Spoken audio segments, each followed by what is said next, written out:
వీటిలో బ్రేకింగ్ చూస్తున్నాం. అల్పపీడన ప్రభావంతో హైదరాబాద్లో పలు చోట్ల భారీ వర్షం కురిసింది.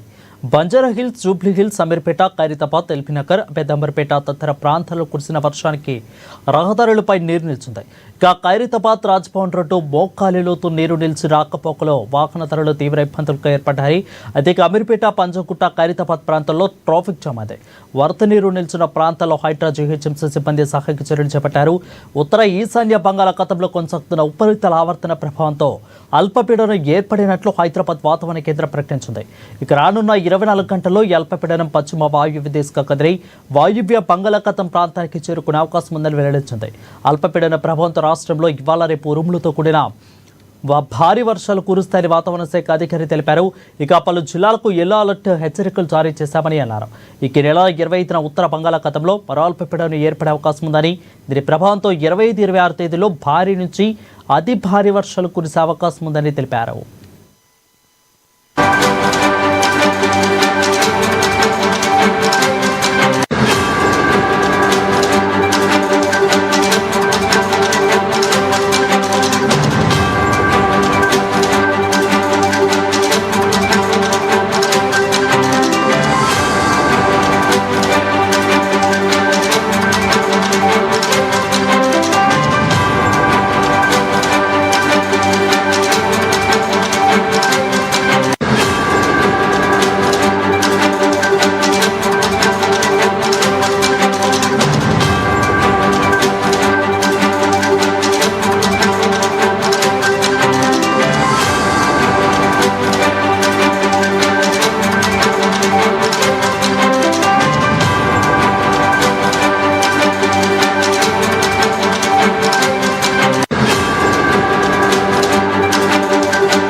ఇక అల్పపీడన ప్రభావంతో హైదరాబాద్లో పలు చోట్ల భారీ వర్షం కురిసింది. బంజారాహిల్స్, జూబ్లీ హిల్స్, అమీర్పేట, ఖైరతాబాద్, ఎల్బీనగర్, పెద్దంబర్పేటలో తదితర ప్రాంతాలు కురిసిన వర్షానికి రహదారులపై నీరు నిలిచింది. ఇక ఖైరతాబాద్ రాజ్భవన్ రోడ్డు మోకాలి లోతు నీరు నిలిచి పోవడంతో రాకపోకలకు తీవ్ర అంతరం ఏర్పడింది. అమీర్పేట, పంజగుట్ట, ఖైరతాబాద్ ప్రాంతాల్లో ట్రాఫిక్ జామ్ అయింది. వరద నీరు నిలిచిన ప్రాంతాలలో హైడ్రా జీహెచ్ఎంసీ సిబ్బంది సహాయక చర్యలు చేపట్టారు. ఇక ఉత్తర ఈశాన్య బంగాళాఖాతంలో కొనసాగుతున్న ఉపరితల ఆవర్తన ప్రభావంతో అల్పపీడనం ఏర్పడినట్లు హైదరాబాద్ వాతావరణ కేంద్రం ప్రకటించింది.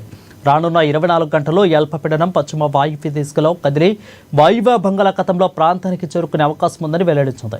అల్పపీడన ప్రభావంతో రాష్ట్రంలో ఇవాళ రేపు ఉరుములు మెరుపులతో కూడిన భారీ వర్షాలు కురుస్తాయని వాతావరణ శాఖ అధికారి తెలిపారు. ఇక పలు జిల్లాలో ఎల్లో హెచ్చరికలు జారీ చేశామని అన్నారు. ఈ నెల 25న బంగాళాఖాతంలో మరో అల్పపీడనం ఏర్పడే అవకాశం ఉందని, దీని ప్రభావంతో 25, 26 తేదీలో భారీ నుంచి అతి భారీ వర్షాలు కురిసే అవకాశం ఉందని వాతావరణ శాఖ తెలిపింది.